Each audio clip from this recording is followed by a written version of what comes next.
নওগাঁর সাপাহারে জমে উঠেছে দেশের অন্যতম বৃহৎ আমের হাট। তবে একসঙ্গে আম পাকায় বাজারে সরবরাহ বেশি, দাম কম।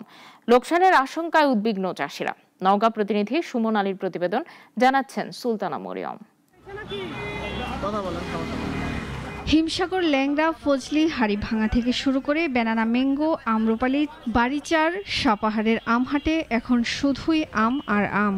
তবে বাজার ভর্তি আম থাকলেও নেই ততটা পাইকার, নেই চাহিদা মতো দাম। তাপপ্রবাহের কারণে এবার একসঙ্গে পেকে গেছে বেশিরভাগ আম, ফলে সরবরাহ বেড়েছে হাটে। ঈদের ছুটির প্রভাবও পড়েছে পাইকারদের উপস্থিতিতে।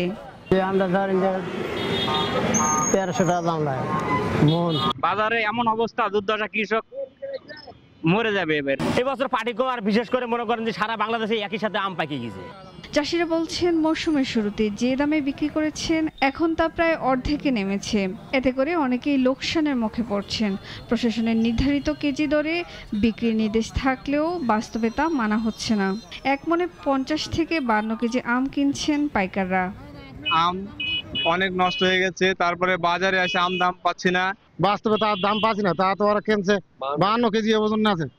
বাজার স্থিতিশীল রাখতে দ্রুত সংরক্ষণ ব্যবস্থা গড়ে তোলা, মধ্যস্বত্বভোগীদের দৌরাত্ম্য ঠেকানো এবং আম রপ্তানিতে সরকারি উদ্যোগ বাড়ানোর কথা বলেছেন কৃষি কর্মকর্তা।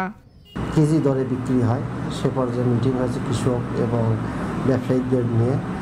কেজি দরে বাজার আম বিক্রি করার জন্য নিশ্চিত করার জন্য আমরা চেষ্টা করছি।